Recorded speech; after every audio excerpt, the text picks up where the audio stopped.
E não é coincidência. Sines está na base do crescimento de Leixões. Se Sines acabasse amanhã, Leixões voltava ao que era em 2004. Porquê? Porque uma grande parte da carga que entra por Leixões hoje é carga intercontinental, designadamente carga que vem da China. Hoje, para vocês terem uma ideia, a China representa 30% de todas as cargas contentorizadas que se movimentam no mundo. Portanto, tem um impacto e um peso enormíssimo.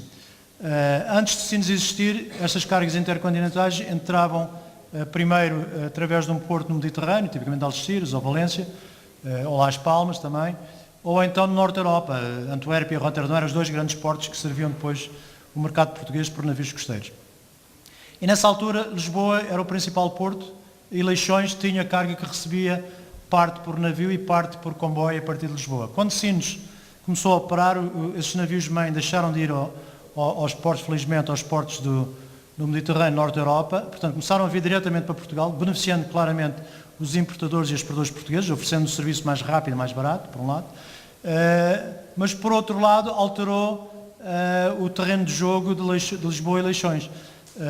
As cargas que passaram a vir diretamente para Sines passaram a ser transbordadas em Sines para Leixões, portanto uma enorme parte da atividade de Leixões está a beneficiar, e ainda bem, está a beneficiar da operação de transbordo em Sines. A carga que entrou em Sines foi colocada no navio costeiro, depois em navio costeiro foi para Leixões.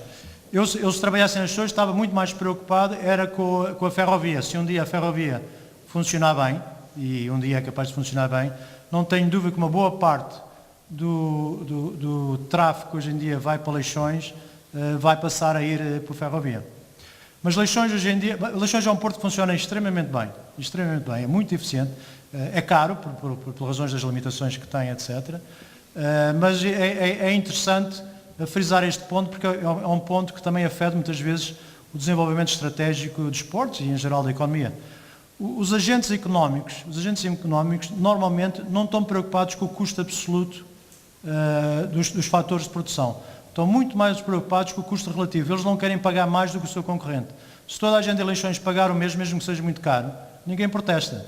No dia em que aparecer uma alternativa mais barata, ao princípio ninguém pega nessa alternativa, mas quando essa alternativa acontecer e o primeiro importante concorrente apostar nessa alternativa, de repente todo o terreno de jogo é alterado. E aí tenho que confessar que se estivesse em Leixões, preocupava-me, número 1, com a ferrovia, e número 2, especialmente com a Aveiro, porque se a Aveiro conseguir oferecer serviços competitivos com Leixões é obrigado também a concorrer num mercado, se calhar, um pouco mais difícil.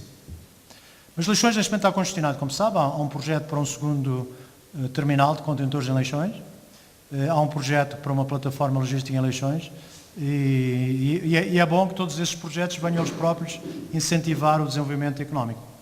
João Fugas, da Comunidade Portuária de Aveiro e também da CUF. Até que ponto a localização geográfica, de facto, de Aveiro não pode ser, digamos, um fator dinamizador de todo o tráfego entre Aveiro e o centro da Península Ibérica, nomeadamente toda a zona de Madrid, que fica muito mais bem coberta por Aveiro do que qualquer outro porto nacional. E, portanto, este pode ser um porto de entrada de toda a zona, digamos, central de Espanha, e portanto, é um fator de crescimento que tem e pode ser explorado. Todo o território interno espanhol, até Madrid só por si tem mais movimento de condutores que todos os portos portugueses juntos. Portanto, é um mercado enormíssimo que tem que utilizar um dos portos em toda a Península Ibérica. E Aveiro está muitíssimo bem localizado para uma grande área, até mesmo Madrid, para poder ser porta de entrada e de saída dessa mercadoria. Eu diria não para o tráfego intercontinental, porque o tráfego intercontinental, o que vem do Extremo Oriente, tem Valência numa posição estratégica quase imbatível. Tem, de certa maneira, Sines para o tráfego do Atlântico Sul, que está a crescer muito rapidamente, para a América do Sul, para os Estados Unidos, certamente. E aí Aveiro não tem possibilidade de concorrer, porque obrigava a uma transferência da carga para um navio mais pequeno que entrasse em Aveiro. Mas todo o tráfego intra-europeu e mediterrâneo, também norte da África, que é transportado em navios até 1.500 toneladas, claramente Aveiro é uma porta de entrada privilegiada para toda essa região, até ao centro da Península Ibérica.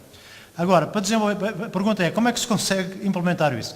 Eu não tenho dúvida que a única maneira de implementar isso, deixa-me andar para trás um bocadinho agora, porque julgo que é um ponto importante, e que se prende com este conceito da logística e das plataformas logísticas, e porque é que existe um Portugal logístico com plataformas que fazem todo o sentido, mas que não são implementadas. E o melhor que eu posso sugerir, e há bocadinho estávamos a falar sobre isso, é um caso de sucesso em Espanha. Espanha tem uma plataforma logística em Saragossa, que está no meio de nada, e que se desenvolveu como uma plataforma logística de excelência, porque basicamente seguiu um modelo que é muito conhecido em termos de gestão, que é o modelo do cluster logístico. Quer dizer, não ter só a atividade de consolidação e desconsolidação de carga, mas ter mesmo toda a parte de armazém, distribuição, de companhias que decidem apostar nesse local para fazer parte da sua atividade. No caso de Saragossa, a grande âncora foi a Zara, que na altura até estavam a negociar com Barcelona, a fazer essa plataforma em Barcelona, e que apostaram em Saragossa, e a partir daí começou a aparecer toda uma série de agentes que vêm à volta, porque tem uma âncora suficientemente grande para justificar hotéis, para justificar bancos, para justificar, obviamente, transportadores, armazenagem, etc.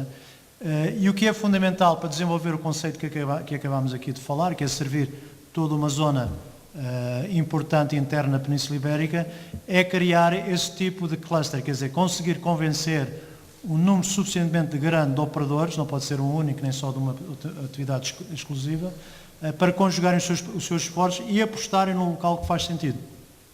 E aí a comunidade portuária pode ser um agente fundamental, e uma coisa que eu admiro, devo dizer que, comparando com a comunidade portuária de outros esportes, a comunidade portuária de Aveiro sempre me impressionou muito bem pelo seu dinamismo e pelo interesse, a sua participação, etc. E tem aqui campo de manobra enormíssimo.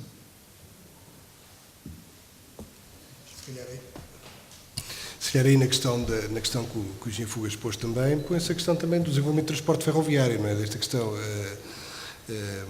e principalmente na ferrovia, nesta relação Portugal-Espanha, penso que é importante e costuma ser mais do que se calhar do que as próprias infraestruturas, é importante também a questão da operação ferroviária entre Portugal e Espanha, que eu penso que é fundamental, e nós sentimos que há um pouco isso, eu não sei, alguém da CP Carga pode abordar melhor um pouco essa questão, mas, e aliás temos tido conversas um pouco sobre esse tema, mas o desenvolvimento destes corredores, ou a articulação ao nível de operadores, ou o próprio desenvolvimento de um novo conceito de operador ferroviário ibérico, permite realmente potenciar, portanto, estas ligações aos nossos portos, penso que, e de certa forma olharmos para nós como uma oportunidade para o desenvolvimento de transporte ferroviário nesta Ibéria, portanto, neste conceito ibérico.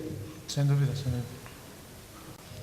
Pronto, boa tarde, Paulo Luís da CP Carga. Não há dúvida que o Engenheiro Caixa agora falou, e para o operador CP Carga são projetos bastante atrativos, e tudo o que seja para desenvolver o país e para dinamizar o Interland do esporte e toda a operação de esportes, essas ligações são extremamente importantes, como foi referido agora pelo Engenheiro Caixa, e a CP Carga, como operadora de referência em Portugal, está interessado nessas futuras ligações à Ibéria.